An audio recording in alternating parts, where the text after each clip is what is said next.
देखिए, अगर जूते खाने के लिए कोई मंदिर जाना चाहता है तो इसके लिए सामाजिक जो आप बात कर रहे हैं वो नहीं होनी चाहिए। पहली बात आपने की कि लिखे पढ़े या पढ़े लिखे, मैं आपको बताना चाहता हूं कि पढ़े लिखे और लोगों की कोई हैसियत नहीं है मंदिर के सामने।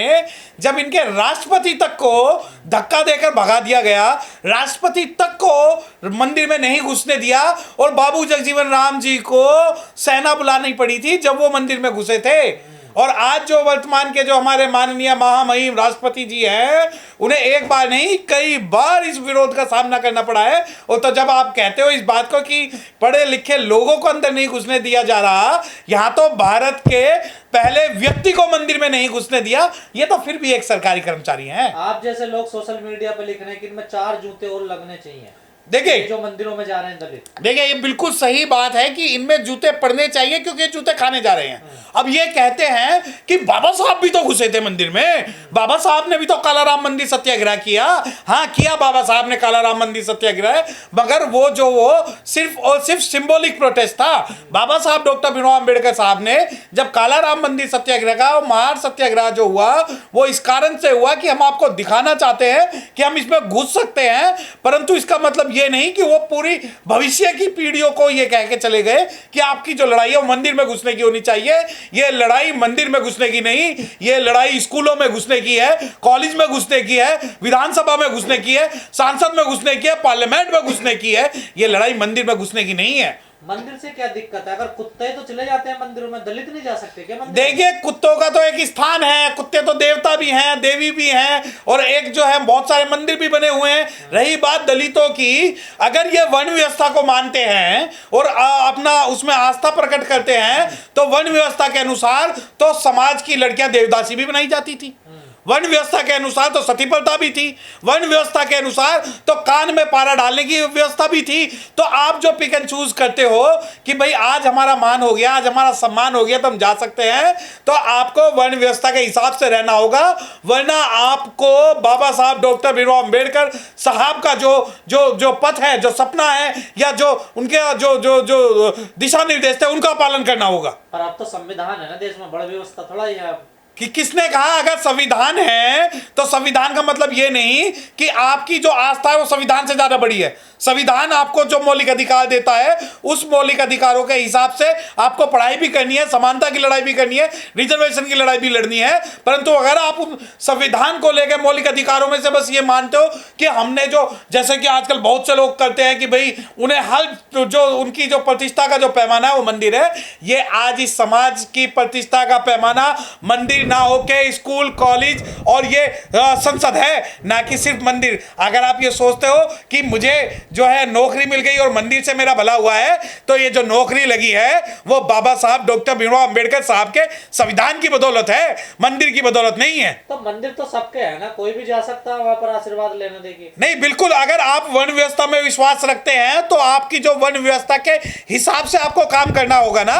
वन व्यवस्था के हिसाब में आपके लिए तो ये भी कहा गया कि ढोल गवार शूद्र पशु नारी ये सब ताड़न के अधिकारी। अगर आप उस वन व्यवस्था को अपना पार्ट मान रहे हो और आपने एक्सेप्ट की है, आपने जो वन व्यवस्था एक्सेप्ट की है, तो उस वन व्यवस्था के हिसाब से तो आपने जूते किया, आपको तो खोलती कढ़ाई में डालना पड़ेगा, क्योंकि वन व्यवस्था में लिखा हुआ है कि अगर आप श्लोक सुनोगे तो कान में पारा डाला जाएगा, जीभ काटी जाएगी। और अगर आप महर्षि सम्मुख ऋषि से भी अगर आप सबक नहीं ले पाए तो कहां से लीजिएगा? लेकिन सर, ब्राह्मण भी वहां से पैदा हुआ है, दलित भी वहां से पैदा हुआ, कोई पैदा होने के रास्ते तो अलग। देखिए, वन व्यवस्था के हिसाब से सबके पैदा होने के रास्ते अलग हैं। वर्ण व्यवस्था के हिसाब से ब्राह्मणस्य मुख मसीद बाहु राजन्य करुद्ध सच्चे वैश्य शूद्रो जनो नया, कि ब्राह्मण मुख से पैदा हुआ है और शूद्र पैरों से पैदा हुआ है। अगर आप वर्ण व्यवस्था को मानते हो तो आपकी पैदाइश के रास्ते दूसरे हैं, और अगर आप संविधान को मानते हो तो संविधान को मानने के लिए वर्ण व्यवस्था को छोड़ना होगा, और जो आपकी मानसिक गुलामी है उस मानसिक गुलामी से बाहर आना पड़ेगा। परंतु आप मानसिक गुलामी से बाहर नहीं आना चाहते। जब आप इस बारे में कहते हो कि पैदा तो सभी एक जगह से हुए, अरे पैदा तो सभी एक जगह से हुए हैं, परंतु वर्ण व्यवस्था के हिसाब से जो कलंक आपके माथे पर लिखा गया है वो कलंक मिटाने के लिए बाबा साहब डॉक्टर भीमराव अंबेडकर साहब के संविधान को 70 साल हो गए हैं, परंतु आज भी जातिगत अत्याचार जो है वो नहीं रुका है। और उस जातिगत अत्याचार के कारण ही हम कहीं ना कहीं इस विरोध में है कि इस प्रकार की जो घटनाएं हैं वो कहीं ना कहीं वर्ण व्यवस्था के हिसाब से हो रही हैं। तो फिर अगर दलित मंदिर में नहीं जाए तो फिर कहाँ जाए फिर दलित? देखिए, ये हमें नहीं पता कि मंदिर ना जाए या कहीं नहीं जाए। आपकी लड़ाई जो मैं शिक्षित बनो, संगठित बनो, संघर्ष करो की जो लड़ाई है, और political power is the master key which can open the lock of the power was said by Baba Saheb doctor Bhimrao Ambedkar. बाबा साहब, अगर एक तरफ आप अपने आप को बाबा साहब के अंबेडकराइट कहते हैं और दूसरी तरफ आपके आपको नॉन अंबेडकराइट कहते हैं, तो आपको चुनना पड़ेगा दोनों में से। आपको ठंडा और गर्म एक साथ नहीं ले सकते, आपको या तो इस पक्ष में खड़ा होगा या उस पक्ष में खड़ा होना पड़ेगा, परंतु आपको एक विचारधारा अपनानी पड़ेगी। तो क्या हिंदू धर्म छोड़ दें दलित? देखिए, हिंदू धर्म, जब हमारे जो मुक्तिदाता, हमारे मार्गदर्शक बाबा साहब डॉक्टर भीमराव अंबेडकर साहब ने हमें भगवान बुद्ध का एक दम दिया है, जो कि पूरी दुनिया में 47 देशों में है, पूरी दुनिया के अंदर सर्वोच्च में है। अगर आप उसे नहीं मान सकते तो कम से कम अपनी मानसिक गुलामी की जो आदतें हैं उन आदतों को आप बदल दीजिए।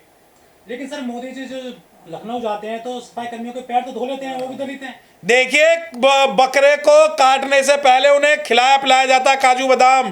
जो मोदी जी जो हमें दिखा रहे हैं, जो हमें समझा रहे हैं कि मैं बाबा साहब की बात करता हूं, मैं तुम्हारे पैर छू रहा हूं, मैं आपको बताना चाहता हूं कि इन सब चीजों को होने के बावजूद भी भारत के अंदर रोज रेप हो रहे हैं, भारत के अंदर जातिगत अत्याचार हो रहा है, रोज जो शेड्यूल कास्ट को टारगेट किया जा रहा है, नौकरियों के अंदर उन्हें टारगेट किया जा रहा है, जो बड़े अधिकारी हैं उन्हें जेल भेजा जा रहा है, आरक्षण खत्म किया जा रहा है, न्यायपालिका को बिल्कुल गैर संवैधानिक रूप से चलाया जा रहा है। और सबसे बड़ी बात यह है कि सिर्फ और सिर्फ पैर धोने के नाम पे और बाबा साहब का नाम लेने के नाम पे हमारे साथ छलावा किया जा रहा है। सर, ये तो मंदिर हो गया। अगर कोई दलित घोड़ी पे चढ़ जाता है, जैसे अभी बुलंदशहर की घटना सामने आई कि पीएसी आने के बाद बारात चढ़ानी पड़ी उनको, कोई अच्छे कपड़े पहन लेता तो हत्या हो जाती है।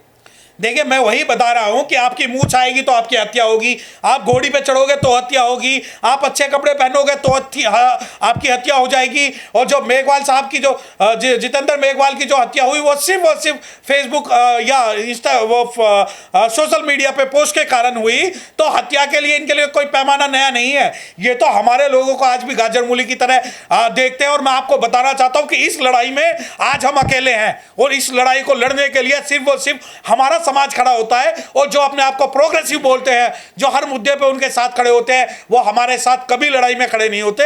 अब जो मंदिर की जहां तक लड़ाई है, जो लोग अपने आप को चाहते हैं कि हम जो है सिर्फ और सिर्फ वहां मंदिर में जाके अपना और अपने समाज का जो वर्चस्व है कायम कर सकते हैं, बिल्कुल नहीं कर सकते। आपकी नजर में, आप पढ़े लिखे एडवोकेट हैं, क्या एक दलित दूल्हे को मंदिर में जाना चाहिए, नहीं जाना चाहिए? बिल्कुल नहीं जाना चाहिए। अगर वो जा रहा है मंदिर में तो उसके आगे हांडी, पीछे झाड़ू लगा के तब वो जाए, क्योंकि वन व्यवस्था के हिसाब से ये आपके लिए व्यवस्था की गई है कि आपको आगे हंडिया लगानी है, पीछे झाड़ू लगानी है। अगर आप वन व्यवस्था को मानते हो तो पूर्ण रूप से वन व्यवस्था को मान के तब जाइए, अन्यथा इन सभी का आपको अनदेखा करना पड़ेगा। और आपकी जो लड़ाई है वो बाबा साहब डॉक्टर भीमराव अंबेडकर साहब ने आपको दिखाई हुई है। पर ये परंपराएं तो चली आई है ना। नहीं, परंपराएं तो सती प्रथा की भी परंपरा थी, परंपराएं तो देवदासी की भी परंपरा थी। देवदासी प्रथा के नाम पर सिर्फ और सिर्फ किन लोगों को टारगेट किया जाता था? क्या इस परंपरा को आज हम एक्सेप्ट करेंगे? क्या हम एक्सेप्ट करेंगे कि एकलव्य का अंगूठा काट लिया जाए? क्या हम एक्सेप्ट करेंगे कि सम्मुख ऋषि का गला काट दिया जाए? ये भी तो परंपरा है, परंतु इस परंपरा को हम मानने वाले नहीं है, क्योंकि हम बाबा साहब डॉक्टर भीमराव अंबेडकर साहब को मानने वाले हैं, जिन्हें संविधान दिया गया और समानता का अधिकार दिया गया। लेकिन सर, जैसे चुनाव आते हैं दलितों का खाना खाने जाते हैं स्वर्ण क्लास के लोग। मैंने यही तो बताया कि उन्हें खाना खाने जाते हैं, उन पर फाइनेंशियल बर्डन डालते हैं। अगर आपको शेड्यूल कास्ट के लिए इतना ही आपके मन में खाना खिलाने के भाव है, तो जो आपने कोठियां और जो अपने महल बनाए हुए हैं, उन महलों और कोठियों में शेड्यूल कास्ट को रोज बुलाइए, रोज खिलाइए, और मैं आपको बता रहा हूं कि तब जाके कुछ हमारा भला हो जाएगा। आप तो उन पर आर्थिक रूप से जो है दंड भी डालते हैं और सिर्फ दिखावा करते हैं। अगर आपको खाना खाना ही है, खिलाना ही है, तो हमारे लोगों को 5 स्टार में खिलाइए, 7 स्टार में खिलाइए, दुबई भेजिए, अमेरिका भेजिए, इटली भेजिए, वहां उन्हें खाना खिलाइए, तब जाके तो हमें भी लगेगा कि हाँ आप शेड्यूल कास्ट का भला चाहते हैं। सर आपको नहीं लगता ये जो लोग हैं, चाहे जो मंदिर वाली घटना हो या घोड़ी पर चढ़ने वाली हो, ये लोग मानसिक रूप से पीड़ित हैं? ये लोग बिल्कुल मानसिक रूप से पीड़ित है, तभी तो ये उससे नहीं निकल के आ पा रहे। इन्हें लगता है कि मंदिर जाने से मेरा जो सोशल स्टेटस है वो बहुत बड़ा हो जाएगा, जबकि सोशल स्टेटस तो हमारे माननीय राष्ट्रपति साहब का नहीं हुआ। सोशल स्टेटस में आपको बताना चाहता हूं कि सिर्फ मुझे जितने लोग मंदिर जाके धक्के खाते हैं वो कहीं ना कहीं मानसिक रूप से विकसित है, और वो शेड्यूल कास्ट की ना तो आवाज उठा सकते हैं और ना ही शेड्यूल कास्ट के लिए जो सोशल इंपावरमेंट है उसके लिए कुछ कर सकते हैं। सर जो बाबा साहब को भी वो पचकुनिया रोड पे जो मंदिर है, वाल्मीकि मंदिर, बाबा साहब को भी घुसने से रोका गया था वहाँ पे, काफी पुरानी घटना है। बिल्कुल सही बात है कि जब ये मलाई मंदिर जो है वहाँ बाबा साहब डॉक्टर भीमराव अंबेडकर साहब को घुसने से रोका गया था, और जब बाबा साहब डॉक्टर भीमराव अंबेडकर साहब ने जब ये रानी झांसी रोड पे जो ये अंबेडकर भवन बनाया था, उन पे हमला भी हुआ था कि आप यहाँ पर अपना जो स्थान है नहीं बना सकते। और बाबा साहब डॉक्टर भीमराव अंबेडकर साहब ने जब ये कालाराम मंदिर में जब वो घुसे थे, तो उसके बाद में उन्होंने कहा था कि हमारी लड़ाई जो है मंदिर जाने की नहीं है, ये तो सिंबॉलिक एक प्रोटेस्ट है, कि सिंबॉलिक प्रोटेस्ट के कहानी वो अच्छे जो है कपड़े पहनते थे और वो उन्होंने जो लड़ाई लड़ी, परंतु उन्होंने जो हमें बुद्ध दम दिया, जो उन्होंने हमें एक रास्ता दिया, एक जीवन जीने का, जो दुनिया में जिन्होंने सल्यूट किया, हम आज भी उसे अनदेखा करते हैं। और जो व्यक्ति अनदेखा करके मानसिक गुलाम बना रहना चाहता है, ये उसकी प्रॉब्लम है, हमारी नहीं।